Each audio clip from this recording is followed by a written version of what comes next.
ನಮಾಮಿ ಶಂಕರ ಸದಾಶಿವಸಮಾರಂಭಂ ಶಂಕರಾಚಾರ್ಯ ಮಧ್ಯಮಾಂ ಅಸ್ಮದಾಚಾರ್ಯ ಪರ್ಯಂತಂ ವಂದೇ ಗುರು ಪರಂಪರಾಂ ಶ್ರುತಿ ಸ್ಮೃತಿ ಪುರಾಣಾನಾಂ ಆಲಯಂ ಕರುಣಾಲಯಂ ನಮಾಮಿ ಭಗವತ್ಪಾದಂ ಶಂಕರಂ ಲೋಕಶಂಕರಂ. ನಾಡಿನ ಸಮಸ್ತ ವೀಕ್ಷಕ ಬಂಧುಗಳ ಪಾದಾರವಿಂದಗಳಿಗೆ ನನ್ನ ಶಿರಸಾಷ್ಟಾಂಗ ನಮಸ್ಕಾರಗಳು. ಎಲ್ಲರಿಗೂ ಶುಭೋದಯ. ಮಾತೃದೇವೋ ಭವ. ಬನ್ನಿ ಇವತ್ತಿನ ಪಂಚಾಂಗ ಫಲ ನೋಡೋಣ. 6ನೇ ತಾರೀಕು ಮೇ 2025 ಮಂಗಳವಾರ. ಶ್ರೀ ವಿಶ್ವಾವಸುನಾಮ ಸಂವತ್ಸರೆ ಉತ್ತರಾಯಣೆ ವಸಂತ ಋತು ವೈಶಾಖ ಮಾಸೆ ಶುಕ್ಲ ಪಕ್ಷದ ನವಮಿ ತಿಥಿ ಮಖಾ ನಕ್ಷತ್ರ ಧ್ರುವಯೋಗ ಕೌಲವ ಕರ್ಣ ಇವತ್ತಿನ ಪಂಚಾಂಗ ಫಲ. ಬದುಕಿನಲ್ಲಿ ತುಂಬ ಜನ, ಅದರಲ್ಲೂ ನಮಗೆ ಗುರುಗಳಿಲ್ಲ ಅಂತ ಹೇಳ್ತಿರ್ತಾರೆ. ಅದಕ್ಕೂ ಮೊದಲು ದುಷ್ಟ ಮುಹೂರ್ತ, ಕಂಟಕ ಮುಹೂರ್ತ ಹೇಳ್ಬಿಡ್ತಾನೆ. ಬೆಳಿಗ್ಗೆ 6:47 ಬೆಳಿಗ್ಗೆ 7:38 ಹಾಗೆಯೇ ಬೆಳಿಗ್ಗೆ 8:28 ಬೆಳಿಗ್ಗೆ 9:19 ಇರತಕ್ಕಂಥ ಈ ಒಂದು ಸಮಯ ದುಷ್ಟ ಮುಹೂರ್ತ, ತೊಂದರೆಯ ಮುಹೂರ್ತ, ಕಂಟಕ ಮುಹೂರ್ತ, ಬಾಧಕ ಮುಹೂರ್ತ. ಜಾಗ್ರತೆ ಅಂತ ಹೇಳ್ತಾ, ತುಂಬ ಜನ ಗುರುಗಳೇ ನಮ್ಗೆ ಯಾರೂ ಇಲ್ಲ, ದಾರಿ ತೋರ್ಸೋರು ಯಾರೂ ಇಲ್ಲ ಅಂತ ಕೊರಗೋದನ್ನು ನಾನು ನೋಡ್ತಿರ್ತೇನೆ. ನಮ್ಮ ಜೀವನ ಇಷ್ಟ, ನಮ್ಮನ್ನು ಕೈ ಹಿಡಿಯೋರಿಲ್ವ, ನಮಗೊಬ್ಬ ಮಾರ್ಗದರ್ಶಕ ಇಲ್ಲವ, ನಮಗೊಬ್ಬ ಗುರು ಇಲ್ಲವ, ನಮಗೊಬ್ಬ ಆತ್ಮಬಂಧು ಇಲ್ಲವ ಅಂತ ಕೇಳ್ತಿರ್ತಾರೆ. ಹೌದು, ಎಲ್ರಿಗೂ ಸಿಗೋಲ್ಲ. ನಾನು ಪುಣ್ಯಾತ್ಮ, ನಿಮ್ಮಂಥ ಗುರುಗಳನ್ನು ಪಡೆದಿದ್ದೇನೆ. ನಿಮ್ಮಗಳ ಜೊತೆ ಮಾತಾಡ್ತಾ ನಿಮಗೇ ಗೊತ್ತಿಲ್ಲದೆ ನಿಮ್ಮಿಂದ ತುಂಬ ಕಲ್ತಿದ್ದೇನೆ, ತುಂಬ ತಿಳ್ಕೊಂಡಿದ್ದೇನೆ, ತುಂಬ ತುಂಬ ತುಂಬ ಎತ್ತರಕ್ಕೆ ಬೆಳೆದಿದ್ದೇನೆ. ಆದರೆ ಎಲ್ರಿಗೂ ಸಿಗೋದಿಲ್ವೇ? ಈ ಹುಡುಕಾಟದಲ್ಲೇ ಒಂದು ಅದ್ಭುತ ಇದೆ ಮಕ್ಕಳೇ, ನಿಮಗೆ ಯಾರಿಗೂ ಗೊತ್ತಿಲ್ಲ.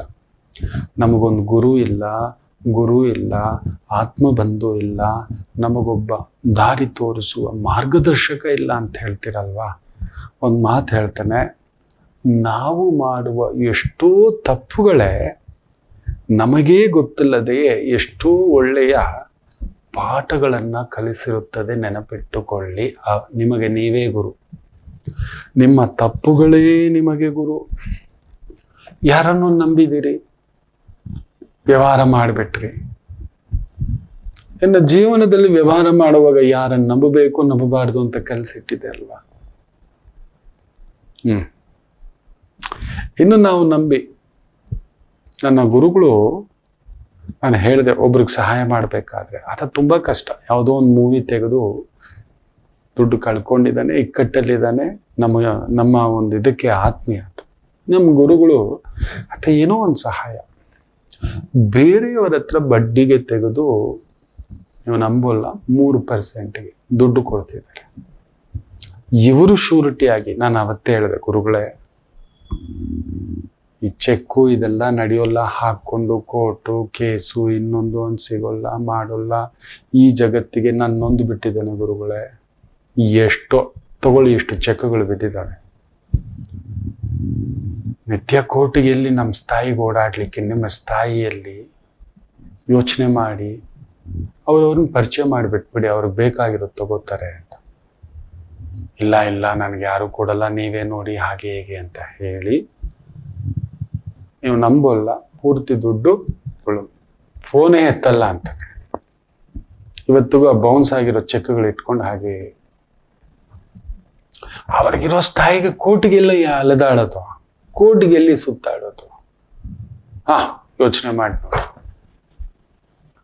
ಎಲ್ಲಿ ಸುತ್ತಾಡೋದು.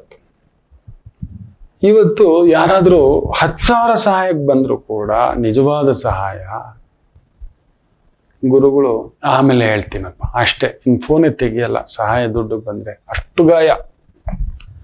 ನಾವು ಜೀವನದಲ್ಲಿ ಕಲಿತ ಪಾಠಗಳೇ, ಮಾಡಿದ ತಪ್ಪುಗಳೇ. ನೋಡಿ, ಇವತ್ತು ಯಾರಿಗೆ ಸಹಾಯ ಮಾಡಬೇಕು ಅಂತೀರಿ ಮಕ್ಕಳೇ? ಗುರು ಇಲ್ಲ ಅಂತಿರಲ್ಲ, ಆತನೇ ದೊಡ್ಡ ಗುರು ಆಗ್ಬಿಟ್ಟೆ. ನಾನು ಹೇಳಿದೆ, ಗುರುಗಳೇ ಇಷ್ಟು ಲಕ್ಷ ಕಳ್ಕೋಬೇಕಿತ್ತ, ಇಷ್ಟು ಪಾಠ ಕಲೀಲಿಕ್ಕೆ ಅಂತ. ನನಗೆ ಮೊದಲು ನೀನೇ ಕಲ್ತಿದ್ದೀಯ ಬಿಡೋ ಅಂತ. ನಾನು ಕಲ್ತಿದ್ನಲ್ವಾ, ನಾನು ಅವ್ರ ಬುತ್ತಿಗೆ ಹಾಕಿದೆ. ನೋಡಿ ಗುರುಗಳೇ, ಹಿಂಗಿರುತ್ತೆ. ಈ ಕಾಲಕ್ಕೆ ಧರ್ಮವಿಲ್ಲ. ಹೌದು, ಈ ತರದ್ದು ಎಷ್ಟೋ ತಪ್ಪುಗಳು ನಿಮಗೆ ಗೊತ್ತಿಲ್ಲದೆ ನಮ್ಮ ಅಣ್ಣ ಕೇಳ್ದ, ನಮ್ಮ ಅತ್ತಿಗೆ ಕೇಳಿದ್ವು, ನಮ್ಮ ತಂಗಿ ಕೇಳಿದ್ಲು ಅಂತ ಹಂಗೆ ಗಂಡನ್ಗೆ ಹೇಳ್ದೆ ಒಡವೆ ಇಟ್ಟಿರ್ತೀರಿ, ಎತ್ತು ಕೊಟ್ಟಿರ್ತೀರಿ. ಇಲ್ಲವಪ್ಪ, ತೆಗೆದುಕೊಳ್ಳುವವರೆಗೆ ಕಲಿಯುಗದಲ್ಲಿ ದೊಡ್ಡ ನಿಯಮ ಇದೆ.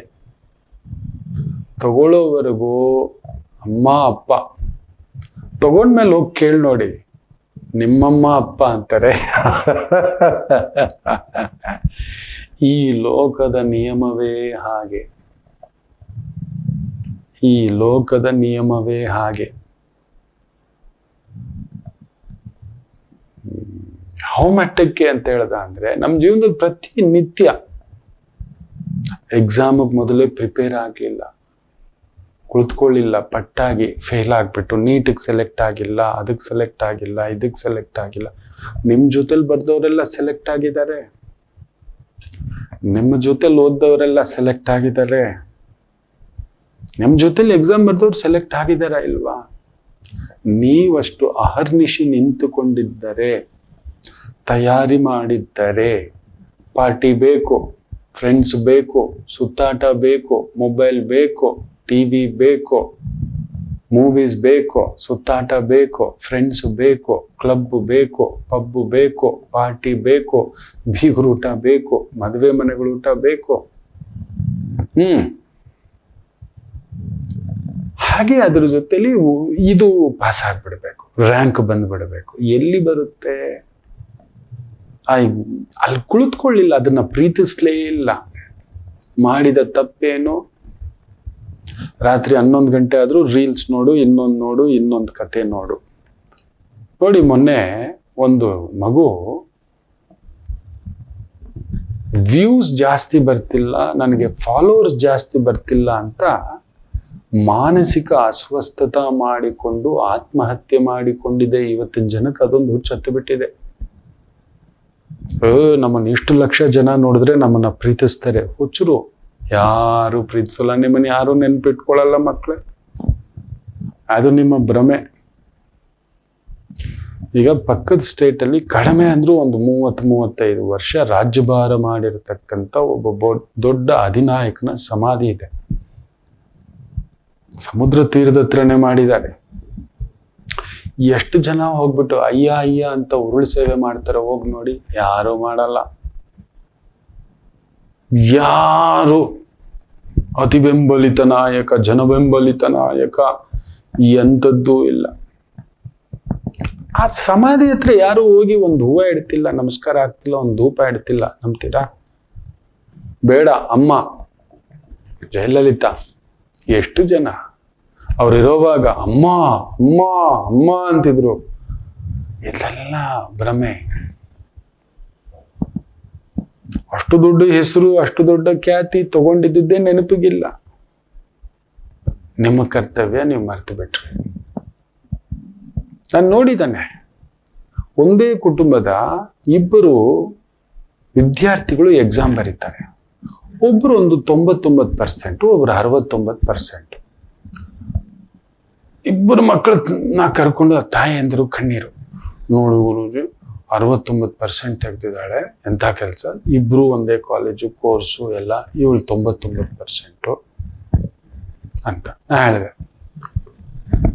ಎಷ್ಟು ಪಾರ್ಟಿಗೆ ಹೋದೆ, ಎಷ್ಟು ಫಂಕ್ಷನ್ಗೆ ಹೋದೆ, ಎಷ್ಟೊತ್ತಿಗೆದ್ದೆ, ಯಾವ್ಯಾವ ಬೀಗರೂಟಕ್ಕೆ ಹೋದೆ, ಯಾವ್ಯಾವ ಮದುವೆ ಮನೆ ಫಂಕ್ಷನ್ಗಳಿಗೆ ಹೋಗ್ತಾ ಕೂತ್ಕೊಂಡೆ, ಎಷ್ಟು ಟಿವಿ ಇಟ್ಕೊಂಡು ಕೂತ್ಕೊಂಡೆ, ಮೊಬೈಲ್ ಇಟ್ಕೊಂಡು ಕೂತ್ಕೊಂಡೆ, ಎಲ್ಲದಕ್ಕೂ ಎಸ್ಸು. ಈ ಮಗು ಏನ್ ಮಾಡ್ತಂತ ಗಮನಿಸಿದ್ಯಾ? ಮೊಬೈಲೇ ಮುಟ್ತಿಲ್ಲ. ದಿನಕ್ಕೆ 10 ನಿಮಿಷ ಸುಮ್ಮನೆ ಚಾಟಿಂಗಿಗೋ, ಫ್ರೆಂಡ್ಸ್ಗೋ. ಕಡತ್ತಾಗಿ 4:15 ಎದ್ದೊಳುತ್ತೆ. ಯಾರೇನಾಗಿದ್ರು ಮನೇಲಿ ತಂದೆ ತಾಯಿದು ರಂಪರಾಮಾಯಣ. ನನಗೆ ಬಂದು ಏನು ಹೇಳ್ಬೇಡಿ, ನಿಮ್ಮ ಇಷ್ಟ, ನೀವೇನಾದ್ರೂ ಮಾಡ್ಕೊಳ್ಳಿ, ನನ್ನನ್ನು ಓದೋಕ್ ಬಿಟ್ಬಿಡಿ. ಸಂಜೆ 7:30-8 ಗಂಟೆಗೆ 3 ಬಸ್ ಹಿಡ್ಕೊಂಡು ಬರುತ್ತೆ ಆ ಮಗು. ಯಾವ ಟ್ಯೂಷನ್ ಇಲ್ಲ, ಕೋಚಿಂಗ್ ಇಲ್ಲ, ಏನೂ ಇಲ್ಲ. ಮನೇಲೇ ಕೂತ್ಕೊಂಡು ಆನಂದವಾಗಿ ತನಗೇನ್ ತೋಚಿದೆಯೋ, ತನಗೇನ್ ಅರ್ಥ ಮಾಡ್ಕೊಂಡಿದೆಯೋ ಅದ್ರಲ್ಲಿ ಪಟ್ಟ ಕುತ್ಕೊಂಡು 11 ಗಂಟೆವರೆಗೂ. ಭಾನುವಾರ ಒಂದು ದಿನ 12 ಗಂಟೆಗೆ ಎದ್ದೊಳುತ್ತಾ ಪುಟ್ಟ ಮಗು.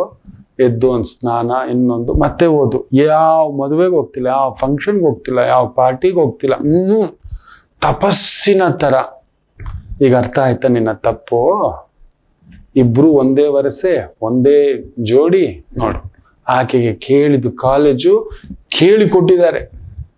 ನೀನು ಒದ್ದಾಡಿದ್ರು ನಿನಗೆ ಮ್ಯಾನೇಜ್ಮೆಂಟ್ ಸೀಟಲ್ಲೇ ಹೋಗಬೇಕು, ಲಕ್ಷಗಳ ಫೀಸು ಕಕ್ಕಬೇಕು. ಒಂದು ತಪ್ಪು, ಅದೇ ಕಲಿಸೋದು, ಇನ್ನು ಮತ್ತೆ ಆಗಬಾರದು. ಕೊಟ್ಟು ಸಮಯ ವ್ಯರ್ಥ. ಎಲ್ಲೋ ಕೆಲ್ಸಕ್ಕೆ ಹೋದ್ರಿ, ಬರೀ ಕೆಲಸ ಮಾಡೋದಷ್ಟೇ. ನಿಮಗೆ ಬೇಕಿರತಕ್ಕಂಥ ಕಾರ್ಯಕ್ಷಮತೆ ಇನ್ನೊಂದಷ್ಟು. ನಾಳೆ ನಿಮಗಿಂತಲೂ ಬುದ್ಧಿವಂತ, ನಾಳೆ ನಿಮಗಿಂತಲೂ ಟ್ಯಾಲೆಂಟೆಡ್ ಇರೋನು, ನಾಳೆ ನಿಮಗಿಂತಲೂ ನಾಲೆಜ್ ಇರೋನು ನಿಮ್ಮ ಜಾಗ ಕಬಳಿಸೋಲ್ಲ ಅನ್ನೋದು ಏನಾದರೂ ಗೊತ್ತಿದೆಯಾ? ಅವತ್ತು ಕುತ್ಕೊಂಡು ಕಣ್ಣಿರು, ಸಾರ್ ನನಗೆ ಪ್ರಮೋಷನ್ ಕೊಡಲಿಲ್ಲ, ಇನ್ಕ್ರಿಮೆಂಟ್ ಕೊಡಲಿಲ್ಲ. ಕೆಲವು ಸಂಸ್ಥೆಗಳು ಬಿಡಿ ಮಾಡೋಲ್ಲ, ಅವರು ದೊಡ್ಡವರಾಗೋದು ನೋಡ್ತಾರೆ. ಕ್ರಿಯೇಟಿವಿಟಿ ಇರೋ ವ್ಯಕ್ತಿಗಳನ್ನ, ಟ್ಯಾಲೆಂಟ್ ಇರೋ ವ್ಯಕ್ತಿಗಳನ್ನ, ಹಾರ್ಡ್ ವರ್ಕ್ ಇರೋ ವ್ಯಕ್ತಿಗಳನ್ನ ಗಮನಿಸುವುದೇ ಇಲ್ಲ. ನಿಮ್ಮ ತಪ್ಪೆಲ್ಲ ಆಯ್ತು ನೋಡಿ. ಈ ರೀತಿ ನಿತ್ಯ ಎಷ್ಟೋ ತಪ್ಪುಗಳು ಮಾಡ್ತಿರ್ತೇವೆ ಮಕ್ಕಳು. ನಿತ್ಯ ಒಂದೊಂದು ಸಣ್ಣ ಸಣ್ಣ ತಪ್ಪು. ಬ್ಯಾಂಕ್ ಲೋನ್ ತಗೊಂಡಿದ್ದೀರ ಮನೆ ಮೇಲೆ, ವರ್ಷಕ್ಕೆ 3 ಕಂತು ಎಕ್ಸ್ಟ್ರಾ ಕಟ್ಟಿ ನೋಡಿ. 3 ರಿಂದ 4 ಕಂತು ಬ್ಯಾಂಕ್ಗೆ ಹೋಗಿ ಒಂದು 20,000 ಮನೆ ಮೇಲೆ 30,000 ಲೋನ್ ಕಟ್ತಿದ್ದೀರಲ್ವಾ. ನಾನು ಇನ್ನೊಂದು ಕಂತು ಕಟ್ತೇನೆ ಎಕ್ಸ್ಟ್ರಾ ಅಂತ ಹೇಳಿ. ನೀವು ನೋಡಿ ಆಗೋ ಮ್ಯಾಜಿಕ್ ಇಲ್ಲ. ಬ್ಯಾಂಕ್ ಸಾಲ ತೀರೇ ಇಲ್ಲ ಗುರುಗಳೇ. 20 ವರ್ಷ 30 ವರ್ಷ ಏನೇನಕ್ಕೂ ಖರ್ಚು ಮಾಡ್ತಿದ್ರಲ್ವಾ. ಒಂದು ಕಂತು 3 ತಿಂಗಳಿಗೊಮ್ಮೆ ಒಂದು ಕಂತು, ಇನ್ನೊಂದು 3 ತಿಂಗಳಿಗೊಮ್ಮೆ ಒಂದು ಕಂತು. ನೀವು ನಂಬಲ್ಲ, 20 ವರ್ಷ ಕಟ್ಟೋದು ನೀವು 6 ರಿಂದ 7 ವರ್ಷದಲ್ಲೇ ಸಾಲ ತೀರಿಸ್ಬಿಡ್ತೀರಿ ಅಂತ ನಿಮಗೆ ಗೊತ್ತಿಲ್ಲ. ಬರೀ ವರ್ಷಕ್ಕೆ 4 ಕಂತು ಎಕ್ಸ್ಟ್ರಾ ಕಟ್ಟಿದ್ರೆ. ಹೌದು, ಯಾರಿಗೂ ಗೊತ್ತಿಲ್ಲ. ನಿಮ್ಮ ಒಂದು ಸಣ್ಣ ತಪ್ಪೆ ಇವತ್ತಿಗೆ ಪ್ರತಿಯೊಬ್ಬ ಸರಾಸರಿ ಭಾರತೀಯ ಕಡಿಮೆ ಅಂದ್ರೂ ದಿನಕ್ಕೆ 6 ಗಂಟೆ ಮೊಬೈಲಲ್ಲಿ ಟೈಮ್ ವೇಸ್ಟ್ ಮಾಡ್ತಿದ್ದಾನೆ. ವಿದ್ಯಾರ್ಥಿಗಳಂತೂ ಕೇಳಲೇಬೇಡಿ. ಕಾಂಪಿಟೇಟಿವ್ ಎಕ್ಸಾಮ್ಸ್ನಲ್ಲಿ ಕುತ್ಕೊಳ್ಳೋ ಕೇಳಲೇಬೇಡಿ. ಇನ್ ಎಲ್ಲಿ ಹತ್ತುತ್ತೆ? ನಿಮಗೆ ಯಾವ ಗುರು ಬಂದ್ರೂ ಆಗುಲ್ಲ. ನಿಮ್ಮ ಒಳಗಡೆ ಇರೋ ತಪ್ಪೇ ನಿಮ್ಮನ್ನ ಗುರುವಾಗಿ ಮಾರ್ಪಡಿಸ್ಬೇಕು. ಅರೆ, ಎಂತ ತಪ್ಪು ಮಾಡ್ತಿದ್ನಲ್ಲ, ಇಂಥ ಒಂದು ತಲೆನೋವು ತಂದಿಟ್ಕೋಬಿಟ್ನಲ್ಲ, ಇದನ್ನ ನೆನ್ಪಿಟ್ಕೊಳ್ಳಿ. ನಿಮ್ಮ ಯಾರೋ ಗುರುವನ್ನು ಹುಡ್ಕೊಂಡು ಹೋಗ್ಬೇಡಿ. ನಿತ್ಯ ಸಾಂಬಾರ್ ಚೆನ್ನಾಗಿಲ್ಲ ಅಂತಿದ್ದಾನೆ, ನಿತ್ಯ ಒಂದು ತಿಂಡಿ ಸರಿ ಇಲ್ಲ ಅಂತಿದ್ದಾನೆ, ನೀವಿನ್ನೂ ಗುರುವಾಗಿ ಬದಲಾಗಿಲ್ವಾ? ಅವನಿಗೇನು ಇಷ್ಟವಿದೆಯೋ ಆ ತಿಂಡಿ ಮಾಡಿಡಿ.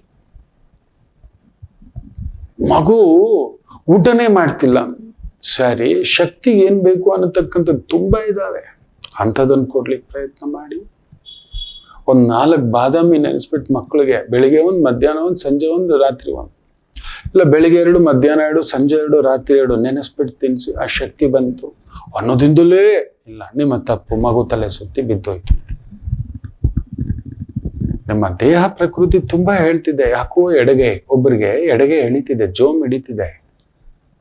ನೀವು ನಂಬಲ್ಲ, ಗಮನಿಸ್ಲಿಲ್ಲ, ಸ್ಟ್ರೋಕ್ ಹೊಡೆದು ಬಿಟ್ಟಿದೆ. ನನ್ನ ಹತ್ರ ಬಂದಿದ್ರೆ 1 ತಿಂಗಳು ಮೊದಲೇ ನಿಮ್ಗೆ ಡಾನ್ಸ್ ಮಾಡಿಸಿದೆ ಅಂದೆ. ಹೌದು ಗುರೂಜಿ. ನೋಡಿ, ಮನಸ್ಥಿತಿ, ಪರಿಸ್ಥಿತಿ, ಗ್ರಹಸ್ಥಿತಿ ಲಾಸ್ಟ್ ಬರೋದು. ನಮ್ಮ ಮನಸ್ಥಿತಿ ನಮಗೆ ಗೊತ್ತಿದೆ, ಯಾವ ಪರಿಸ್ಥಿತಿಲಿದ್ದೇವೆ, ಹೇಗೆ ಎದುರಿಸ್ಬೇಕು ಅನ್ನೋದನ್ನ ಅನುಭವಸ್ಥರನ್ನ ಕೇಳಿ, ವೈದಿಕವಾಗಿ ಕೇಳಿ. ಇಲ್ಲ, ನಾನ್ ಚೆನ್ನಾಗಿದ್ದೇನೆ, ಏನೂ ಆಗೋಲ್ಲ, ಅವೆಲ್ಲ ಲೆಕ್ಕ ಕೇಳೋಲ್ಲ. ನಿಮಗೆ ನೀವೇ ಗುರು. ನೀವು ಮಾಡಿರುವ ಎಷ್ಟೋ ತಪ್ಪುಗಳು ನಿಮ್ಮನ್ನ ತಿದ್ದಿದ್ದಾವೆ, ನೀವು ತಿಳ್ಕೊಂಡಿಲ್ಲ. ಕಾಣದ ಗುರುವನ್ನ, ಕಾಣದ ಮಾರ್ಗದರ್ಶಕನನ್ನ, ಕಾಣದ ಆತ್ಮಬಂಧುವನ್ನ ನಿಮ್ಮ ಒಳಗಡೆನೆ ನೀವೇ ಬಂದುಪ್ಪ. ಆತ್ಮಬಂಧು ನಿಮಗೆ ಮೀರಿದ್ದು ಇನ್ಯಾರಿದ್ದಾರೆ ಹೇಳಿ? ಇಲ್ಲಿದ್ದಾನೆ. ಅವನು ಆಗಾಗ ಮಾತಾಡಿಸಿ ಅವನು ಹೇಳ್ತಾನೆ ನೀವೇನು ಅಂತ. ಏನೋ ಮಾಡ್ತಿದ್ಯಾ, ಎದ್ದೋಳು ಅಂತಾನೆ. ಆಟೋಮ್ಯಾಟಿಕಲಿ ಬರೀ ಪೇಪರಲ್ಲಿ ಅಷ್ಟೇ, ಎಕ್ಸಸೈಸೇ ಇಲ್ಲ, ವಾಕಿಂಗೇ ಇಲ್ಲ. ಈ ದೇಹ ಅನ್ನೋದೊಂದು ದೇವಾಲಯ, ಅದನ್ನ ಹೇಗೆ ಇಟ್ಕೋಬೇಕು ಅನ್ನೋದೇ ಗೊತ್ತಿಲ್ಲ. ದುರ್ವಾಸನೆ, ಅಲ್ಲಲ್ಲಿ ಬೊಜ್ಜು ಬರೆಸಿಟ್ಕೋಬಿಟ್ಟಿದ್ದೀರಿ. ಮಾತಾಡ್ತಿದ್ದೆ ಇಲ್ಲಿ ನೋಡಿ, ನನ್ಗೊಂದು ಮೊಡವೆ ಬಂದ್ಬಿಟ್ಟಿದೆ ಇಲ್ಲಿ. ಹೀಟು, ಬಿಸಿ ನೀರು ಕುಡಿತಲೇ ಇದ್ದೇನೆ, ಬಿಸಿನೀರೇ. ದಿನಕ್ಕೆ 3 ಚೊಂಬು ಕುಡಿತಿದ್ದವನು ಈಗ 7ರಿಂದ 8 ಚೊಂಬು. ಅಲ್ಲೊಂದು ಸಣ್ಣ ನಾಡಿ ಶುದ್ಧಿ ಮಾಡ್ಕೊಂಡು ಸರ್ರಂತ ಎಳೆದಿದೆ. ಅದು ಮಾತಾಡ್ತಿದೆ, ನಿನ್ ಬಾಡಿನಲ್ಲಿ ಪಿತ್ತ ಜಾಸ್ತಿ ಆಗ್ತಿದೆ ಕಣೋ, ಬಿಸಿಲುಗಾಲಕ್ಕೆ ಪಿತ್ತ ಜಾಸ್ತಿ. ಏನ್ ತಿಂತಿದ್ಯಾ, ಎಷ್ಟೊತ್ತಕ್ಕೆ ಮಲಗ್ತಿದ್ದೀಯಾ, ಒಂಚೂರು ಯಾವ್ದ್ರ ಜೊತೆಲಿದ್ಯಾ, ಟೆನ್ಷನ್ ವ್ಯಕ್ತಿಗಳ ಜೊತೆ ಇದೆ, ಟೆನ್ಷನ್ಸ್ ಇದೆ, ಫ್ಯಾಮಿಲಿ ಟೆನ್ಷನ್ಸ್ ಇದೆ, ವ್ಯವಹಾರಗಳಲ್ಲಿ ಇದೆ, ಯಾರ ಮನೇಲಿ ಇಲ್ಲ ಇಲ್ಲ ತಲೆ ಕೆಡ್ಸ್ಕೊಳ್ಳೋದು. ಸ್ವಲ್ಪ ಬದಲಾಗಿ ಮಕ್ಕಳೇ, ಯಾರನ್ನು ಹುಡ್ಕೊಂಡು ಹೋಗ್ಬೇಡಿ, ನನ್ನನ್ನಂತೂ ಹುಡ್ಕೊಂಡು ಬರಲೇಬೇಡಿ. ನಾನು ಆಗಾಗ ಹೇಳೋ ಮಾತು, ನನ್ನಲ್ಲೇ ಎಲ್ಲಿದ್ದಾನೆ ಗುರು, ನಾನೇ ಒಬ್ಬ ದಡ್ಡ ಶಿಖಾಮಣಿ ಅಂತಲೇ ಹೇಳ್ತಿರ್ತಾನೆ. ಏನೋ ಒಂದಷ್ಟು ಕಲ್ತಿದ್ದಾನೆ ಈ ವಿದ್ಯೆ, ಅದರಿಂದ ದಾರಿ ಅಷ್ಟೇ ಮಾರ್ಗದರ್ಶನ. ನಿಮ್ಮ ಒಳಗಡೆಯ ಗುರು ಇದ್ದಾನೆ ಮಕ್ಕಳೇ, ಒಳಗಡೆಯ ಗುರು. ಈಗ ಈ ಬಾಳೆಹಣ್ಣು ತಿಂದಿದ ತಕ್ಷಣ ಏನೋ ಕೆಲವೊಂದು ಆಯ್ತು, ಅನ್ನೀಸಿ ತಿನ್ಬೇಡಿ, ಅದು ನಿಮ್ಮ ಬಾಡಿ ಮಾತಾಡಿದೆ. ಬಾಡಿ ಮಾತಾಡಿದೆ. ಬೆಳ್ಳಂಬೆಳಗ್ಗೆ ಬಾತುಗಳು ತಿನ್ಬಿಟ್ಟು ಹೊಟ್ಟೆ ಹೊತ್ಕೊಂಡು ಗಾಸ್ಟ್ರಿಕ್ಕು. ಇನ್ನೊಂದು, ಯಾರಿಗೆ ಬೆಳ್ಳಂಬೆಳಿಗ್ಗೆ ಬಾತ್ ತಿನ್ನುವಂಥದ್ದು ಏನಕ್ಕೆ ಆಗ್ಬೇಕು? ಅಲ್ಲಿ ಆಲ್ರೆಡಿ ಒಂದು ಖಾಲಿ ಗ್ಯಾಸ್ ಕೂತಿದೆ. ಸಂಜೆ 7 ಗಂಟೆಗೆ ತಿಂದಿದ್ದು ಮತ್ತೆ ಬೆಳಿಗ್ಗೆ 8 ಗಂಟೆಗೋ 9 ಗಂಟೆಗೋ ತಿಂಡಿ ತಿನ್ಲಿಕ್ಕೆ ಹೋಗ್ತೀರಿ ಅಂದ್ರೆ 12ರಿಂದ 14 ಅವರ್ ಗ್ಯಾಪ್ ಇದೆ. ದಗ ದಗ ದಗ ಉರಿತೀರ, ಆ ಗ್ಯಾಸ್ ಕ್ರಿಯೇಟ್ ಆಗಿದೆ ಅಲ್ವಾ? ಹಾಗೆ ನೋಡಿ, ಬಾತು ಡಮಾಲು ಡಿಮೀಲುಗಳೆಲ್ಲ ಸದ್ದುಗಳು ಬರುತ್ತೆ. ಏನ್ ತಿನ್ಬೇಕು, ಏನ್ ತಿನ್ಬಾರ್ದು, ಯಾವ್ದು ನಿಮಗ್ ಗುರುವಾಗಿ ನಿಮ್ ದೇಹ ಹೇಳ್ತಿದೆ, ನಿಮ್ ಮನಸ್ಸು ಹೇಳ್ತಿದೆ, ನಿಮ್ ಬಾಡಿ ಹೇಳ್ತಿದೆ, ನಿಮ್ ಆಲೋಚನೆ ಹೇಳ್ತಿದೆ, ನಿಮ್ ಕೋಪ ಹೇಳ್ತಿದೆ, ನಿಮ್ ಸಿಟ್ಟು ಹೇಳ್ತಿದೆ, ಏನ್ ಕಳ್ಕೊಂಡಿದ್ರಿ ಹೇಳ್ತಿದೆ. ಇನ್ಯಾರೋ ಗುರುವನ್ನ ಯಾಕೆ ಹುಡ್ಕೊಂಡು ಹೋಗಿ ಬರ್ತೀರಾ? ಜಬ್ ಮಿಯಾ ಬೀವಿ ಹುವೆ ತೋ ರಾಜಿ ಬೀಚ್ ಮೇ ಯೇ ಕ್ಯೂ ಕಾಜಿ. ಮಿಯಾ ಅಂದ್ರೆ ನೀವೇ, ಬೀವಿ ಅಂದ್ರೆ ನಿಮ್ಮ ಮನಸ್ಸು. ಹೌದು, ನೀವು ಗಂಡ ಹೆಂಡ್ತಿ ನೀವು ಆನಂದವಾಗಿರ್ಬೇಕಾದ್ರೆ ನಮ್ಮ ಕೆಲಸ ಏನಿದೆಪ್ಪ? ನಾವು ಗುರು ಅಲ್ಲ, ನೀವೇ ಗುರು. ಅದು ಮಾತಾಡುತ್ತಿದ್ದ ಅವನ ಹತ್ರ ಮಾತಾಡಿ, ಆ ಮಾರ್ಗದರ್ಶಕ, ಆ ಆತ್ಮಬಂಧು ಹತ್ರ ಮಾತಾಡಿ. ಅವನಿದ್ದಾನೆ, ಅವನು ಹೇಳ್ತಾನೆ, ಎದ್ದೋಳ, ಇದು ಮಾಡೋ, ಏನೋ ಮಾತಾಡ್ತಿದ್ಯಾ, ಏನೋ ಯಾಕೋ ಹಿಂಗ್ ನಡ್ಕೋತಿದ್ಯಾ, ಏನೋ ಕಾಲು ಹೀಗೆ ಹಾಕೊಂಡು ಕೂತಿದ್ಯಾ, ಯಾಕೋ ಹೀಗೆ. ನಿಮ್ಮ ಒಳಗಡೆ ಗುರು ಇದ್ದಾನೆ. ನೀವು ಮಾಡಿರುವ ಎಷ್ಟೋ ತಪ್ಪುಗಳನ್ನ ಅವನು ತಿದ್ದಿರ್ತಾನೆ.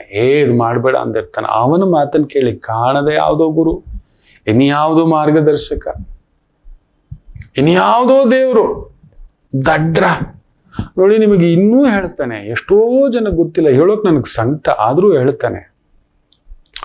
ದೇವಸ್ಥಾನದ ಮುಂದ್ಗಡೆ ಒಬ್ಬ ಭಿಕ್ಷುಕ ಭಿಕ್ಷೆ ಬೇಡ್ತಿದ್ದಾನೆ, ಹೌದಲ್ವಾ?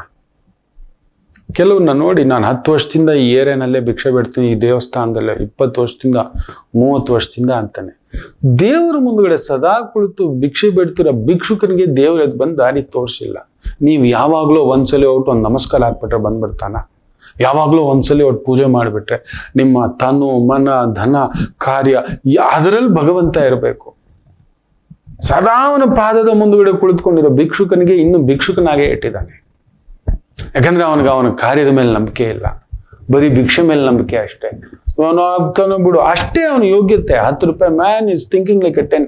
ನೀವ್ಯಾಕೆ 10 ರೂಪಾಯಿ ತರ ಯೋಚನೆ ಮಾಡ್ತೀರಿ? ನಿಮ್ ಕೆಲ್ಸದ ಮೇಲೆ ಗಮನ ಕೊಡಿ. ದೇವ್ರ ಹತ್ರ ತಂದೆ ತಾಯಿ ನೋಡಿಲ್ಲ, ಹೆಂಡತಿ ನೋಡಿಲ್ಲ, ಮಕ್ಕಳು ನೋಡಿಲ್ಲ, ನಿಮ್ ಕೆಲ್ಸದ ಮೇಲೆ ಗಮನ ಇಲ್ಲ, ನಿಮ್ ಓದಿನ ಮೇಲೆ ಗಮನ ಇಲ್ಲ, ನಿಮ್ಮ ವೃತ್ತಿ ಮೇಲೆ ಗಮನ ಇಲ್ಲ, ನಿಮ್ಮ ವ್ಯಕ್ತಿದ ಮೇಲೆ ಗಮನ ಇಲ್ಲ, ನಿಮ್ ಗೆಳೆತನದ ಮೇಲೆ ನಂಬಿಕೆ ಇಲ್ಲ, ನೀವು ಮಾಡ್ತಿರೋ ಕೆಲಸದ ಮೇಲೆ ನಂಬಿಕೆ ಇಲ್ಲ. ಇಷ್ಟೆಲ್ಲ ಬಿಟ್ಬಿಟ್ಟು ಎಲ್ಲ ದೇವ್ರ ಹತ್ರ ಹೋಗ್ಬಿಟ್ಟು ನಿಂತ್ಕೊಬಿಟ್ರೆ ಯಾವಾಗಲೂ ಹೊಟ್ಟು ಆ ಪೂಜೆ ಈ ಪೂಜೆ, ಆ ಸೇವೆ ಈ ಸೇವೆ, ಕಾಯಿ ಹೊಡೆದ್ ಬಿಡ್ತಾನೆ, ಅದು ಮಾಡ್ಬಿಡ್ತಾನೆ, ಅನ್ನತಕ್ಕಂಥದ್ದು ಮಾಡ್ಬಿಟ್ಟು ದೇವ್ರ ಹತ್ರ ಬಂದ್ಬಿಡ್ತಾನೆ. ಅಲ್ಲಿ ಕುಳ್ತಿರೋ ಅವನಿಗೆ ಕೊಟ್ಟಿಲ್ಲ, ಅವನ್ಗಿಷ್ಟೇ ದೇವ್ರು ಇದ್ದಾನೆ, ನನ್ಗೊಂದು ಭಿಕ್ಷೆ ಆಗ್ತಾನೆ, ಅಷ್ಟಲ್ಲೇ ಇದ್ದಾನೆ ಅವನು. ನಿಮ್ಮನ್ನು ಯಾರು ಆ ಥರ ಯೋಚನೆ ಮಾಡಿ ಅನ್ನೋದು. ಮೊದಲು ಬದಲಾಗಿ ನಿಮ್ಮ ಒಳಗಡೆಯೇ ಆತ್ಮ ಬಂದು ಇದ್ದಾನೆ, ಅವನಿದ್ದಾನೆ ಅಯ್ಯ, ನಮ್ಮ ಒಳಗಡೆ ಇದ್ದಾನೆ ಅಯ್ಯ. ನನ್ನ ಮಾತು ಕೇಳಿ. ಯಾರೋ ಕಾಣದ ದೈವ, ಕಾಣದ ಮಾರ್ಗದರ್ಶಕ, ಕಾಣದ ಬಂಧು, ಕಾಣದ ಗುರುವನ್ನು ಯಾಕೆ ಹುಡ್ಕೊಂಡು ಹೋಗ್ತೀವಿ? ಯು ಜಸ್ಟ್ ಜನರೇಟ್ ಅವನ ಜೊತೆ ಕುತ್ಕೊಂಡು ಮಾತಾಡಿ, ಅವನ ಜೊತೆ ಪ್ರಾರ್ಥನೆ ಮಾಡೋದು ಅದಕ್ಕೆ ನಿತ್ಯ. ಅಯ್ಯ ನಾನೇನ್ ಮಾಡ್ತಿದ್ದೇನೆ, ನಾನು ಎಲ್ಲಿಗೆ ಹೋಗ್ತಿದ್ದೇನೆ, ನನ್ನ ನಡೆ ಏನು, ನನ್ನ ನಡವಳಿಕೆ ಏನು, ನನ್ನ ವ್ಯಕ್ತಿತ್ವ ಏನು, ನನ್ನ ವೃತ್ತಿ ಏನು, ನನ್ನ ಮಾತೇನು, ನನ್ನ ಆಲೋಚನೆ ಏನು, ನನ್ನ ಚಿಂತನೆ ಏನು, ಇದನ್ನ ನೆನಪಿಟ್ಕೊಳ್ಳಿ. ಈ ಗುರುವನ್ನ ಜಾಗೃತಿ ಮಾಡಿ ಅವನ ಜೊತೆಲಿ ಹೆಜ್ಜೆ ಹಾಕಿ ನೋಡಿ. ನಿಮ್ಮ ತಪ್ಪುಗಳ ಮಾಡಿರೋ ಆ ತಪ್ಪುಗಳಿಗೆ ಪ್ರತಿಫಲವಾಗಿ ಆ ಗುರು ಜಾಗೃತ ಆಗ್ಬಿಡ್ತಾನೆ, ನಮ್ಮನ್ನ ದಾರಿ ತೋರಿಸ್ತಾನೆ. ಅವನೇ ಕೈ ಹಿಡಿದು ನಿಮ್ಮನ್ನ ಹೀಗೇ ಜೋಜೋ ಮಾಡ್ಕೊಂಡು ಕರ್ಕೊಂಡು ಹೋಗ್ತಾನೆ. ಮಾಡ್ಕೋತೀರಿ ಅಂತ ಅನ್ಕೋತೇನೆ. ಒಳ್ಳೇದಾಗ್ಲಿ. ಮಾತೃದೇವೋ ಭವ. ನಮಾಮಿ ಶಂಕರ. ನನ್ನ ಪ್ರೀತಿಯ ಆಧ್ಯಾತ್ಮಿಕ ಬಂಧುಗಳೇ, ಪ್ರತಿಯೊಬ್ಬರ ಜೀವನದಲ್ಲೊಂದು ಕೆಲವೊಂದು ಪ್ರಶ್ನೆಗಳಿರುತ್ತೆ, ಉತ್ತರವಿಲ್ಲದ ಪ್ರಶ್ನೆಗಳಿಲ್ಲ. ಅಂಥದ್ದೊಂದು ಸಮಸ್ಯೆ ಇದೆಯಾ? ಜ್ಯೋತಿಷ್ಯ ಮುಖೇನ ಹಾಗೂ ಆಧ್ಯಾತ್ಮಿಕ ಮುಖೇನ ನಿಮ್ಮ ಪ್ರಶ್ನೆಗಳಿಗೊಂದು ಪುಟ್ಟ ಸಮಾಧಾನ. ಈ ಕೂಡಲೇ ಕೆಳಗಿನ ಸಂಖ್ಯೆಗೆ ಕರೆ ಮಾಡಿ, ಇಲ್ಲವೇ ವಾಟ್ಸಪ್ ಮಾಡಿ, ಹಾಗೂ ನಮ್ಮ ನಮಾಮಿ ಶಂಕರ ಯೂಟ್ಯೂಬ್ ಚಾನೆಲ್ ಮುಖಾಂತರವೂ ಕೂಡ ಸರಳ ಪರಿಹಾರವನ್ನು ತಾವು ವೀಕ್ಷಿಸಿ ಹಾಗೂ ಪಡೆಯಬಹುದು. ನಮಾಮಿ ಶಂಕರ. ನಮಾಮಿ ಶಂಕರ. ಕೆಲವೊಂದು ಸೂಚನೆಗಳು ನಮಗೆ ಪ್ರಕೃತಿ ಕೊಡುತ್ತಲೇ ಇರುತ್ತವೆ. ನಾನು ಆಗಾಗ ಕೆಲವರಿಗೆ ಹೇಳ್ತಿರ್ತಾನೆ, ಕೆಲವೊಂದು ಸಮಯ ನಾನು ನಿಮಗೆ ನಮ್ಮ ವಾಹಿನಿ ನಮಾಮಿ ಶಂಕರದ ಮೂಲಕ ಕೂಡ ಹಲವಾರು ಮಾಹಿತಿಗಳನ್ನ ಈ ಥರ ಹಂಚ್ಕೊಂಡಿದ್ದೇನೆ. ಇವತ್ತು ಕೂಡ ಅಂಥದ್ದೇ ಮಾಹಿತಿ ನಡೆದಿದೆ. ಈ ಥರದ್ದು ಎಷ್ಟೋ ಕಡೆ ನೋಡಿದ್ದಾನೆ. ಸಮ್ ನೆಗೆಟಿವ್ ನೋಡಿ, ಕೆಟ್ಟ ದೃಷ್ಟಿ ಬೇರೆ, ಕೆಟ್ಟದ್ದಾಗೋದು ಬೇರೆ. ಕೆಟ್ಟ ದೃಷ್ಟಿ ಅಂದ್ರೆ ಒಂದು 2-3 ದಿನ ಇರಿಟೇಷನ್ ಇರುತ್ತೆ, ಇಲ್ಲ ಒಂದು ವಾರ, ಒಂದು ತಿಂಗಳಲ್ಲಿ ತೆಗೆದಾಕ್ಬೋದು. ಬಟ್ ಕೆಟ್ಟದ್ದು ಬರೋದಿದೆಯಲ್ಲ, ಆ ಒಂದು ಬಿರುಗಾಳಿ, ಏನಾದ್ರೂ ಒಂದು ಆಪತ್ತು, ಪ್ರಾಣಕಂಟಕ, ಮಾನಕಂಟಕ, ಆರ್ಥಿಕ ಕಂಟಕ, ಈ 3ಗಳಲ್ಲಿ ಒಂದು ಇಲ್ಲ 3.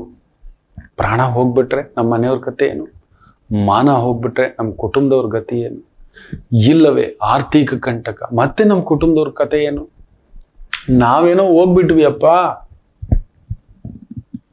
ನಾವೇನೋ ಹೋಗ್ಬಿಟ್ವಿ, ಬಟ್ ನಮ್ಮನ್ನು ನೆಚ್ಚಿಕೊಂಡಿರುವವರ ಕಥೆಯೇನು? ಪ್ರಕೃತಿ ತೋರಿಸುತ್ತದೆ ಮಕ್ಕಳೇ, ಬರುವಂತ ಆಪತ್ತನ್ನ ಮೊದಲೇ ತೋರಿಸುತ್ತೆ. ನೀವು ಧರ್ಮವಂತರಾಗಿದ್ದರೆ, ಧರ್ಮಬದ್ಧ ಜೀವನ, ಧರ್ಮಬದ್ಧ ಚಿಂತನ, ಧರ್ಮಬದ್ಧ ವ್ಯಕ್ತಿತ್ವ, ಧರ್ಮಬದ್ಧ ಆಲೋಚನಾ, ಅಂದ್ರೆ 4 ಜನಕ್ಕೆ ಒಳ್ಳೇದು ಮಾಡಬೇಕು, ಇಲ್ಲ 4 ಜನಕ್ಕೆ ಒಳ್ಳೇದು ತೋರಿಸ್ಬೇಕು, ಇಲ್ಲ 4 ಜನರಲ್ಲಿ ಒಳ್ಳೇದು ಹುಡುಕ್ಬೇಕು ಅನ್ನೋರಿಗೆ ಪ್ರಕೃತಿ ಮಾತನಾಡುತ್ತದೆ. ಅಂಥದ್ರೆ ಒಂದು ಸೂಚನೆ, ವಿಶೇಷವಾಗಿ ದೇವರ ಮನೆಯಲ್ಲಿ ಫೋಟೋ ಬಿದ್ದು ಒಡೆದು ಹೋದರೆ ಖಂಡಿತ ಅಲ್ಲೊಂದು ಆಪತ್ತು ನಿಶ್ಚಿತ. ಈ 3ರಲ್ಲೊಂದು. ಪ್ರಾಣಕಂಟಕಂ, ಮಾನಕಂಟಕಂ, ಆರ್ಥಿಕ ಕಂಟಕಂ, ಧನಕಂಟಕಂ. ದೊಡ್ಡದಾದಂಥದ್ದು ಒಂದು ನಷ್ಟ ಏನೋ ತಂದಿಟ್ಕೋತೀರಿ. ತುಂಬಾ ದೊಡ್ಡ ಹೈ ರಿಸ್ಕ್ ತಗೊಂಡು ಯಾವುದೋ ಇನ್ವೆಸ್ಟ್ಮೆಂಟೋ, ಇನ್ನೊಂದು ಸಾಲದ ಸುಳಿನೋ, ನಷ್ಟದ ಸುಳಿನೋ, ವ್ಯಾಪಾರದ ಸುಳಿನೋ, ವ್ಯವಹಾರದ ಸುಳಿನೋ, ಕೋರ್ಟ್ ಮೆಟ್ಲತ್ತೋ ಅಂತ ಪ್ರಸಂಗ, ದೇಶಾಂತರ ಹೋಗ್ಬಿಡೋ ಅಂತ ಪ್ರಸಂಗಗಳು ನಡೆದು ಬಿಡುತ್ತವೆ. ಎಚ್ಚರಿಕೆ, ಎಚ್ಚರಿಕೆ. ಇಲ್ಲ ಆರ್ಥಿಕವಾಗಿ ದಿವಾಳಿ, ಯಾರಿಗೋ ಶೂರಿಟಿ ಕೊಟ್ಟು ಇನ್ನೊಂದು ಮಾಡಿ, ಇಲ್ಲ ಮಾನ, ಏನೋ ಒಳ್ಳೇದು ಮಾಡ್ಲಿಕ್ಕೆ ಹೋಗಿ ಕೆಲವ್ರು ನಮ್ಮನ್ನ ದುರ್ಬಳಕೆ ಮಾಡ್ಕೊಬಿಡ್ತಾರಪ್ಪ, ಕೆಟ್ಟದಾಗಿ. ಅವ್ರು ಯಾರೋ ಮಾಡಿದ್ದು ಕೋತಿ ಚೆನ್ನಾಗಿ ತಿನ್ಬಿಟ್ಟು ಮೇಕೆ ಮೂತಿಗೆ ಒರೆಸ್ತು ಅನ್ನೋ ತರ ಕೆಲವೊಂದು ಡಿಪಾರ್ಟ್ಮೆಂಟ್ಗಳಲ್ಲಾಗುತ್ತೆ. ದೊಡ್ಡವ್ರು ಮಾಡಿದ್ದಕ್ಕೆ ಚಿಕ್ಕವ್ರನ್ನ ಬಲಿಪಶು ಮಾಡ್ಬಿಡ್ತಾರೆ. ಇತ್ತೀಚೆಗೆ ಒಂದು ದೊಡ್ಡ ಅಧಿಕಾರಿ ಅಲ್ಲಾಗಿದೆ, ಯಾರೋ ಮಾಡಿದ್ ನನ್ನ ನೆತ್ತಿಗೆ ಸುರಿದು ಬಿಟ್ಟಿದ್ದಾರೆ ಗುರುಜಿ.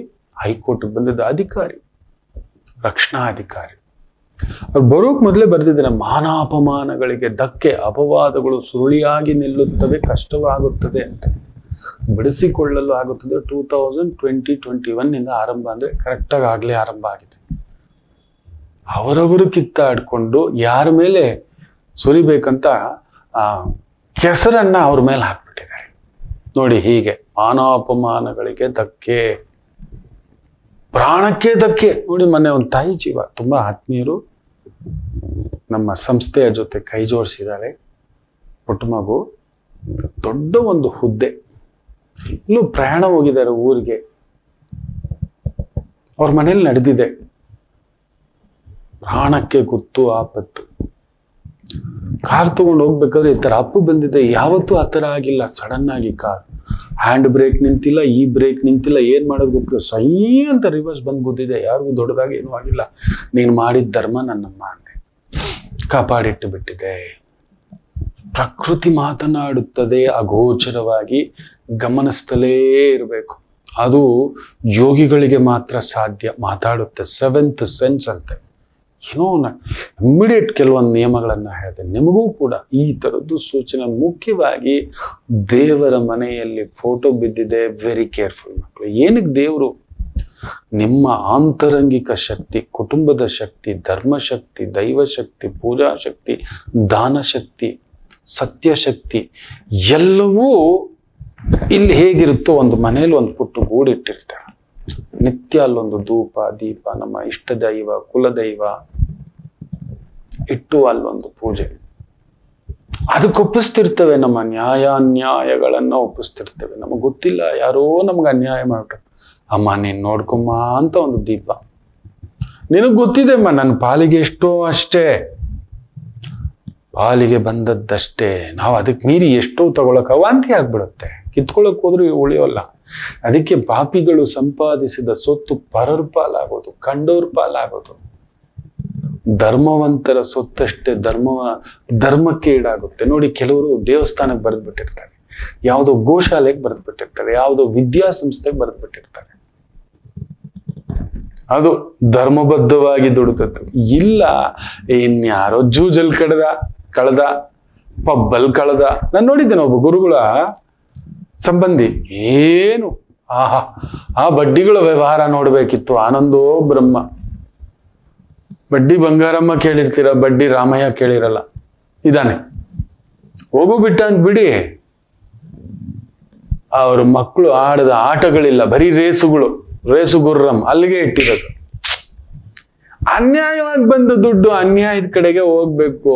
ಅಯ್ಯೋ, ಹಾಲಿಂದ ಹಾಲಿಗೆ, ನೀರಿಂದ ನೀರಿಗೆ. ಇದುವೇ ಲೆಕ್ಕ. ನಾನು ಅವತ್ತೇ ಹೇಳಿದ್ದೆ, ಅದಕ್ಕೊಂದು ಲೆಕ್ಕ ಇದೆ. ನೀವು ತಪ್ಪಿಸ್ಕೊಳ್ಲಿಕ್ಕಾಗಲ್ಲ. ಉಸೂರಂತ ಎಷ್ಟೋ ಜನ ಅಂದಿರ್ತಾರೆ, ಅಮ್ಮ ಅಂದಿರ್ತಾರೆ, ಅಯ್ಯ ಅಂದಿರ್ತಾರೆ. ಹುಡುಕೊಂಡು ಬಂದು ಹೊಡೆಯುತ್ತದೆ. ನೋಡಿ, ನಮ್ಮ ತಂದೆ ತಾಯಿಗೋಸ್ಕರ ಆರೋಗ್ಯಕ್ಕೋ ಇಲ್ಲ ಮಕ್ಕಳ ಒಂದು ವಿದ್ಯಾಭ್ಯಾಸಕ್ಕೆ ಖರ್ಚು ಮಾಡೋದು, ಸಾಲ ಮಾಡಿ, ಅದು ಪರವಾಗಿಲ್ಲ. ಅದು ಧರ್ಮ. ಅದು ನಮ್ಮ ತಂದೆ ತಾಯಿ ನೋಡೋದು ನಮ್ಮ ಮೊದಲ ಧರ್ಮ. ನಮ್ಮ ಮಕ್ಕಳನ್ನ ನೋಡೋದು ಮೊದಲ ಧರ್ಮ. ಹೆಂಡತಿನ ನೋಡೋದು ಮೊದಲ ಧರ್ಮ. ಗಂಡನ್ ನೋಡೋದು ಮೊದಲ ಧರ್ಮ. ಹೌದು, ಇರ್ಲಿ. ಅರೆ ಈ ರೀತಿ ಇನ್ನೊಬ್ಬ ನೋಡ್ಬೇಕು. ಯಾರ್ಯಾರಿಗೋ ಏನೇನೋ ಬರ್ಕೊಟ್ಟವನೆ ಪುಣ್ಯಾತ್ಮ. ಡಾನ್ಸ್ ಮಾಡೋರ್ಗೆಲ್ಲ ಬರ್ಕೊಟ್ಟವನು. ಹೇಳ್ಬಾರ್ದಿದ್ದಷ್ಟೇ. ಹಿಂಗೆ ಕಳ್ಕೊತಾರೆ ನಿಮ್ಮ ಮನೆ ಸೊತ್ತುಗಳನ್ನ ಅಂತ. ನೀವು ನಂಬಲ್ಲ, ಅಷ್ಟಿಷ್ಟು ಕಳ್ದಿಲ್ಲ. ಅರೆ ಪುಣ್ಯಾತ್ಮರು ಒಂದ್ 300 ಕೋಟಿ ಮೇಲೆ 300 ಕೋಟಿ ಮೇಲೆ ತೀಸ್ಕೊ. ಅವನ್ ಯಾರೋ ಕ್ರಿಕೆಟ್ ಅಲ್ಲಿ ಹಿಂಗಂತಾನಂತಲ್ಲ, ಹಿಂಗ್ ತಗೋ ಅಂತ. ಇಲ್ಲಿ ನೋಡಿ, ತಗೋ ಅಂತ. ಧರ್ಮವೇ ಕಾಪಾಡೋದು, ಧರ್ಮಕ್ಕೋಸ್ಕರವೇ ಉಳಿಸುತ್ತೆ. ಧರ್ಮ ಕಾಪಾಡ್ಕೊಳ್ಳುತ್ತೆ. ಆ ಧರ್ಮ ಹಿಂಗೆ ಎತ್ತಾಕೊಂಡು ಹೋಗತಕ್ಕಂಥದ್ದಾಗುತ್ತೆ. ಪ್ರಕೃತಿಯ ಈ ಒಂದು ನಮಗೇ ಗೊತ್ತಿಲ್ಲದೆ ನೀವು ಮಾಡಿರುವ ಒಂದು ಧರ್ಮ ನಿಮ್ಮ ಮನೆಯ ದೇವರಲ್ಲಿ ಕಾಣಿಸುತ್ತೆ. ಅದಕ್ಕೆ ಸಾಮಾನ್ಯವಾಗಿ ನಾವು ಆಗಮಿಕರಾಗಿ, ವೈದಿಕರಾಗಿ ಮನೆಗೆ ಬಂದಾಗ ಮನೇನಲ್ಲ ನೋಡೋದು. ಮನೆ ಒಂದು ಹಂಗಿದೆಯಾ ಅಲ್ಲ. ನಾವು ನೋಡೋದು ಬೇರೆ ಏನೋ ಇದೆ. ನಿಮ್ಮ ಧರ್ಮ ಎಷ್ಟಿದೆ ಅಂತ, ನಿಮ್ಮ ನ್ಯಾಯ ಎಷ್ಟಿದೆ, ನಿಮ್ಮ ಸತ್ಯ ಎಷ್ಟಿದೆ. ನೀವು ಒಳಗಡೆ ಒಂದ, ಹೊರಗಡೆ ಒಂದ. ನೀವು ಒಳಗಡೆ ಒಂದ, ಹೊರಗಡೆ ಒಂದ. ಗೋಮುಖ ವ್ಯಾಘ್ರಗಳ ಮುಖ. ಕೆಲವರು ಮಾಡೋದೆಲ್ಲ ಅನಾಚಾರ, ದೋಚೋದೆ, ಬಾಚ್ಕೊಳ್ಳೋದೆ, ಸಂಸಾರಗಳು ಹೊಡೆಯೋದೆ, ಕುಟುಂಬ ಹೊಡೆಯೋದೆ ಎಲ್ಲ ಮಾಡಿರ್ತಾರೆ. ಹೌದು. ಆದರೆ ನಾವು ಆ ದೀಪ ನೋಡ್ತೇವೆ, ಆ ಮನೆಯ ನಂದಾ ದೀಪವನ್ನ ನೋಡ್ತೇವೆ, ಆ ಮನೆಯ ದೇವರಲ್ಲಿರುವ ಆ ಲಕ್ಷಣಗಳನ್ನ ನೋಡ್ತೇವೆ. ಆ ಫೋಟೋ ಅಲ್ಲಿ ನಗುತ್ತೆ. ನಿಮಗೆ ಗೊತ್ತಿಲ್ಲ, ಪೆದ್ದುಗಳು ನಿಮಗೆ ಗೊತ್ತಿಲ್ಲ. ನಮಗಿದೆ ಆ ತಾಯಿ ಜಗನ್ಮಾತೆ ಕೊಟ್ಟಿರೋ ಶಕ್ತಿ, ನಮ್ಮ ಗುರುಗಳು ಹಾಕಿರೋ ಭಿಕ್ಷೆ ಮಾತಾಡುತ್ತೆ. ಅದು ಅಲ್ಲಿ ಬಂದು ನಿಂತಿದ ತಕ್ಷಣ ಯಾರು ನೀನು ಅಂದ್ರೆ ಆ ದೀಪ ಮಾತಾಡುತ್ತೆ, ತೋರಿಸುತ್ತೆ. ಒಂದೊಂದು ಫೋಟೋ ಒಂದೊಂದು ಕತೆ ಹೇಳುತ್ತೆ, ಒಂದೊಂದು ವಿಗ್ರಹವು ಒಂದೊಂದು ಕತೆ ಹೇಳುತ್ತೆ. ನಿಮಗೆ ಗೊತ್ತಿಲ್ಲ. ನಿಮ್ಮ ನ್ಯಾಯಕ್ಕೆ ಸಾಕ್ಷಿ ಅದೇ, ನಿಮ್ಮ ಧರ್ಮಕ್ಕೆ ಸಾಕ್ಷಿ ನಿಮ್ಮ ಮನೆಯಲ್ಲಿರುವ ಆ ಒಂದು ಪುಟ್ಟ ಗೂಡಲ್ಲಿರುವ ಆ ಒಂದು ದೇವಪೀಠವೇ. ಅಂತ ಒಂದು ದೇವಪೀಠದಲ್ಲಿ ಫೋಟೋ ಬಿದ್ದಿದೆ ಅಂದ್ರೆ ಖಂಡಿತ ನಿಮ್ ಧರ್ಮ ಗಟ್ಟಿ ತೋರಿಸ್ತಿದೆ. ಜಾಗ್ರತೆ. ಬೇರೆ ಏನೋ ಒಂದು ಬಿರುಗಾಳಿ ಒಂದು ಅಪ್ಪಳಿಸಲಿದೆ, ಹುಷಾರ್. ತಪ್ಪಿಸ್ಕೊಳಕ್ಕಾಗಲ್ವಾ? ಇದೆ. ಅದು ತೋರಿಸಿದೆ ಅಂದ್ರೆ ಅರ್ಥ ಏನ್ ಗೊತ್ತಾ? ಏನೋ ಒಂದು ಬರ್ತಿದೆ, ಹುಷಾರಾಗು. ಏನೋ ಒಂದು ಆಗಬಾರದ್ದಾಗಲಿದೆ, ಹುಷಾರಾಗು. ಅದಕ್ಕೆ ವೈದಿಕವಾಗಿ ನಾವೇನ್ ಮಾಡ್ತೇವೆ, ಮೊದಲು ಮನೇಲೊಂದು ಗಣದಿಗ್ಬಂಧ ಒಂದು ತಟ್ಟೆ ರೆಡಿ ಮಾಡಿ, ಗಣಪತಿಯೇ ಮೊದಲು ಒಂದು 108 ದಿನ ಇಲ್ಲ 109 ದಿನ ಕಳಸದ ಸಮೇತ ಒಂದು ಗಣೇಶ ವಿಗ್ರಹ ಇಟ್ಟು, ಅಕ್ಷತೆಯ ಜೊತೆಯಲ್ಲಿ ಒಂದಷ್ಟು ಅಕ್ಕಿ, ಬೆಲ್ಲ, ಕೊಬ್ಬರಿ, ಒಂದು ಶಲ್ಯ, ಒಂದು ಪಂಚೆ, ಒಂದು ಸ್ವಲ್ಪ ಸಿಹಿ, ಒಂದು ಸ್ವಲ್ಪ ಹಣ್ಣು, ಸಿಹಿ ನೈವೇದ್ಯ, ತುಪ್ಪದ ನೈವೇದ್ಯ, ನಿದ್ಯ, ಅಖಂಡ ದೀಪ ಹಚ್ತೇವೆ 108 ದಿನ 180 ದಿನ ಮಿನಿಮಮ್. ಬೆಳಿಗ್ಗೆ ಹಚ್ಚೋಗಿ ಸಂಜೆ ಆರೋಗಿದ್ರೆ ಮತ್ತೆ ಬಂದು ದೀಪ ಹಚ್ಚಿ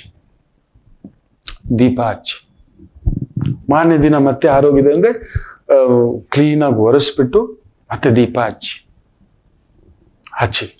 ಮನೆಗೆ ಯಾವುದೇ ಒಂದು ಕೆಟ್ಟ ಗಾಳಿ ಬರದೇ ಇರಲಿ ಅಂತ ಮೊದಲು ಒಂದು ಗಣದಿಗ್ಬಂಧ ಇಟ್ಟು, ಅದರ ಜೊತೆಲಿ ಅಕ್ಕಿ, ಬೆಲ್ಲ, ಕೊಬ್ಬರಿ, ಸ್ವಲ್ಪ ಸಿಹಿ, ಹಣ್ಣು.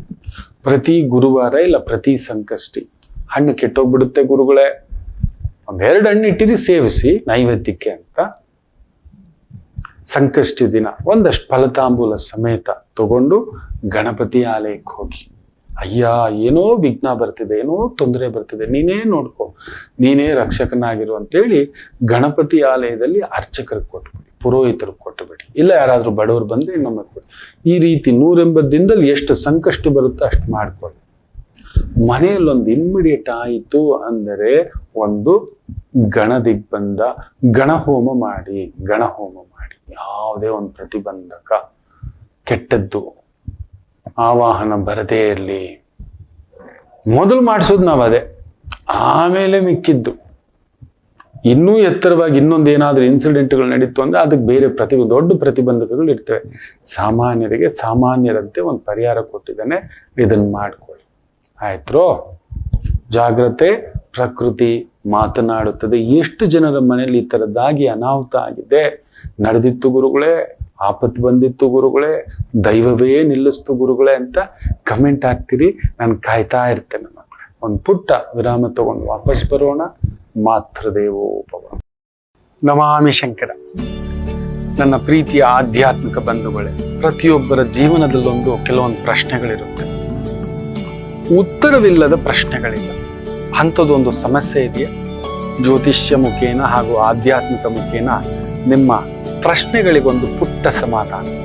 ಈ ಕೂಡಲೇ ಕೆಳಗಿನ ಸಂಖ್ಯೆಗೆ ಕರೆ ಮಾಡಿ, ಇಲ್ಲವೇ ವಾಟ್ಸಪ್ ಮಾಡಿ, ಹಾಗೂ ನಮ್ಮ ನಮಾಮಿ ಶಂಕರ ಯೂಟ್ಯೂಬ್ ಚಾನೆಲ್ ಮುಖಾಂತರವೂ ಕೂಡ ಸರಳ ಪರಿಹಾರವನ್ನು ತಾವು ವೀಕ್ಷಿಸಿ ಹಾಗೂ ಪಡೆಯಬಹುದು.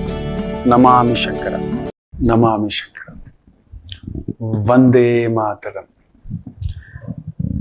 ಮಖ ನಕ್ಷತ್ರದಲ್ಲಿ ಚಂದ್ರನಿರತಕ್ಕಂಥದ್ದು ಕೇತು ಸಾರ. ಕೇತು ಸೂರ್ಯನ ಸಾರದಲ್ಲಿದ್ದು, ಸೂರ್ಯ ಶುಕ್ರನ ಸಾರದಲ್ಲಿದ್ದಾನೆ. ಮೇಷರಾಶಿ. ಇನ್ನು ಎಲ್ಲ ಇದ್ದು ಇಲ್ಲದ ಹಾಗೆ ಪಂಚಮದಲ್ಲಿ ಒಂಥರ ವೈರಾಗ್ಯ ಭಾವ, ಮಕ್ಕಳು, ಮನೆ ಎಲ್ಲ ಇದೆ, ಇದೆಲ್ಲ ಇರುತ್ತಾ, ನಡ್ಕೊಂಡು ಹೋಗುತ್ತಾ, ನಡೆಸುತ್ತಾ ಈ ಒಂದು ಭಾವದಲ್ಲಿ ಬೇಯತಕ್ಕಂಥದ್ದು ಒಂದು ಸಣ್ಣದಾಗಿ ತೊಳಲಾಟ ಇರ್ತಕ್ಕಂಥದ್ದು ಗಣಪತಿ ಅಷ್ಟೋತ್ತರ ಕೇಳಿ ಮುಂದಕ್ಕೆ ಹೆಜ್ಜೆ ಇಡಿ. ಏನೂ ಆಗೋಲ್ಲ. ಸೂರ್ಯ ನಿಮ್ಮ ಮನೇಲೇ ಇದ್ದಾನೆ, ಆ ಕೇತು ಸೂರ್ಯನ ಸಾರದಲ್ಲಿದ್ದಾನೆ. ಸ್ವಂತ ಕಾರ್ಯ, ಸ್ವಂತ ವ್ಯವಹಾರ, ಸ್ವಂತ ಬಿಸ್ನೆಸ್ ಅಂತ ಮಾಡ್ತಿರೋರಿಗೆ, ಕನ್ಸಲ್ಟೆಂಟ್ಸ್ಗೂ ಕೂಡ ತುಂಬಾ ಅನುಕೂಲ ನೋಡತಕ್ಕಂಥ ಒಂದು ದಿನವಾಗಿರುತ್ತೆ. ಇನ್ನು ವೃಷಭ ರಾಶಿ.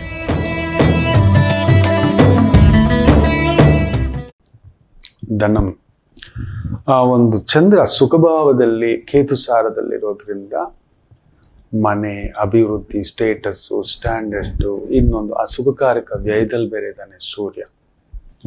ಸೊ ಆ ಒಂದು ರೀತಿಗೋಸ್ಕರ ಖರ್ಚುಗಳು, ವೆಚ್ಚಗಳು, ಮನೆಗೋಸ್ಕರ, ಹಿರಿಯರಿಗೋಸ್ಕರ, ಹಿರಿಯರ ಆರೋಗ್ಯಕ್ಕೋಸ್ಕರ, ಮಕ್ಕಳಿಗೋಸ್ಕರ, ಮಕ್ಕಳ ಜವಾಬ್ದಾರಿಗೋಸ್ಕರ, ಇನ್ನೊಂದಷ್ಟು ಎತ್ತರಕ್ಕೆ ಬೆಳಿಲಿಕ್ಕೋಸ್ಕರ ಖರ್ಚು ವೆಚ್ಚಗಳು ಇರ್ತವೆ ಅಷ್ಟೇ, ತೊಂದರೆ ಏನೂ ಇಲ್ಲ. ಮಿಥುನ ರಾಶಿ. ಚಂದ್ರ ಕೇತು ಸಾರದಲ್ಲಿದ್ದು, ಕೇತು ಸುಖದಲ್ಲಿ ಸೂರ್ಯನ ಸಾರದಲ್ಲಿದ್ದು, ಸೂರ್ಯ ಲಾಭದಲ್ಲಿದ್ದು, ಅಲ್ಲಿ ಶುಕ್ರ ನಕ್ಷತ್ರದಲ್ಲಿದ್ದು, ಶುಕ್ರ ಕೇಂದ್ರದಲ್ಲಿದ್ದು. ನೋಡಿ ಹೆಂಗೆ ಕನೆಕ್ಟ್ ಆಗುತ್ತೆ. ಒಂದು ಅಡಿಗೆ ಒಂದೇ ರೀತಿ ಆಗೋಲ್ಲ. ಎಲ್ಲೋ ಬೆಳೆದ ನುಗ್ಗೆ ಸೊಪ್ಪು, ಎಲ್ಲೋ ಬೆಳೆದ ರಾಗಿ, ಎಲ್ಲೋ ಬೆಳೆದ ಉಪ್ಪು ನೋಡಿ, ಈ ರೀತಿ ತಗೊಬಂದು ಕುಟ್ಟಿ ಪುಡಿ ಮಾಡಿ ಅದನ್ನ ಕಲಸಿ ಒಂದು ರಾಗಿ ರೊಟ್ಟಿ ಎಲ್ಲ ಸೇರಿ ಕಲ್ತ್ರೇನೆ ಒಂದೊಂದಕ್ಕೂ ಒಂದೊಂದು ಭಾವ ರುಚಿ ಅಂತ ಹೇಳ್ತೇವೆ. ಸೊ ಮಿಥುನ್ ರಾಶಿ, ಒಡ ಹುಟ್ಟಿದವರಿಂದ ನಿಮಗೊಂದು ಅನುಕೂಲ, ಮಕ್ಕಳ ವಿಚಾರದಿಂದ ಅನುಕೂಲ, ಸರ್ಕಾರಿ ಮಟ್ಟದ ಕೆಲಸ ಕಾರ್ಯ ವ್ಯವಸ್ಥೆಯಲ್ಲಿದ್ರೆ ಅದ್ಭುತ ಪ್ರಗತಿ, ಸ್ತ್ರೀಯರಿಗೆ ಸಂಬಂಧಿತ ವೃತ್ತಿ ಉದ್ಯೋಗಗಳಲ್ಲಿದ್ರೂ ಕೂಡ ಅದ್ಭುತವಾದಂಥ ಅನುಕೂಲ. ಕರ್ಕಾಟಕ ರಾಶಿ,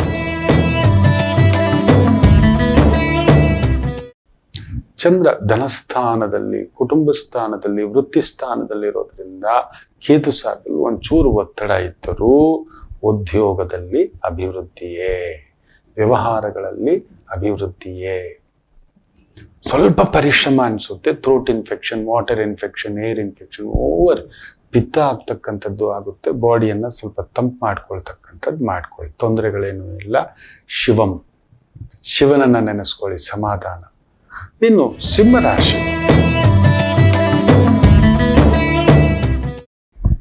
ಚಂದ್ರ ಕೇತು ಸಾರ, ಕೇತು ಸೂರ್ಯನ್ ಸಾರ ಅಂದ್ರೆ ಎಲ್ಲರಿಗೂ ಒಳ್ಳೆಯದನ್ನ ಮಾಡುವ, ಎಲ್ಲರಿಗೂ ನೆರಳಾಗಿ ನಿಲ್ಲುವ, ನಿಮಗೇ ನೆರಳಿಲ್ಲ, ಆ ರೀತಿಯ ಭಾವ ಇವತ್ತು.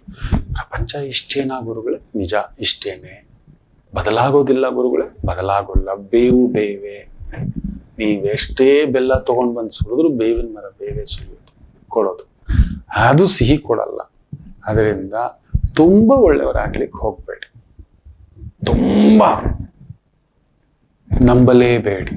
ಇವತ್ತು ಈ ಎರಡನ್ನು ಮ್ಯಾನೇಜ್ ಮಾಡಿ ಗೆಲುವು ಮಾಡಿ. ಕನ್ಯಾ ರಾಶಿ, ಚಂದ್ರ 12ನೇ ಮನೆ, ಕೇತು ಸಾರ.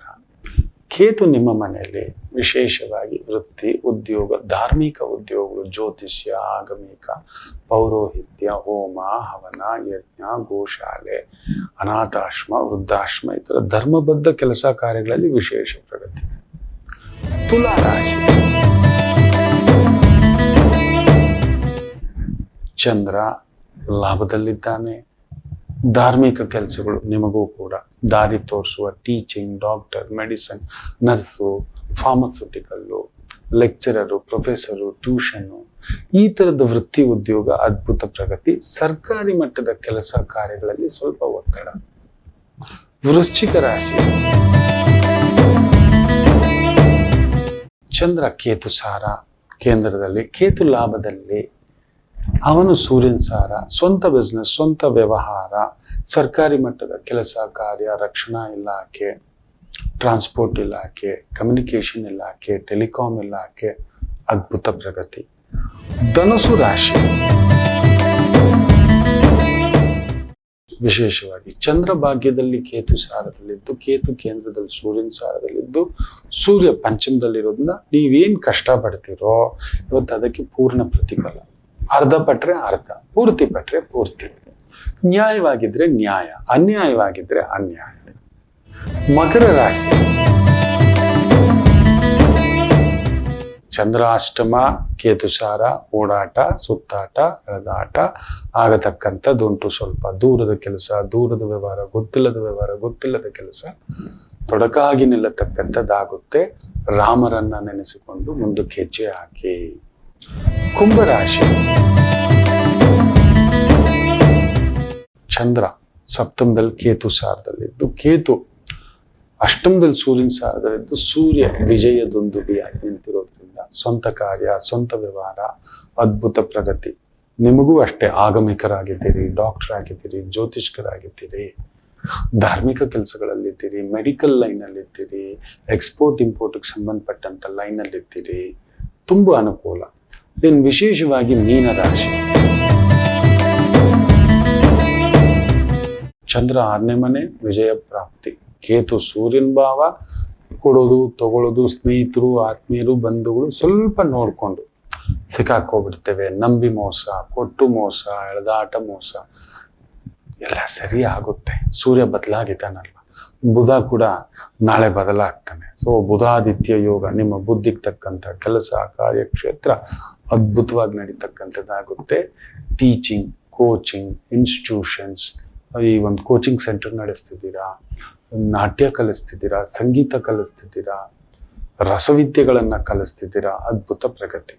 ಎಲ್ಲರಿಗೂ ಒಳ್ಳೆಯದಾಗಲಿ. ಮಾತೃದೇವೋ ಭವ.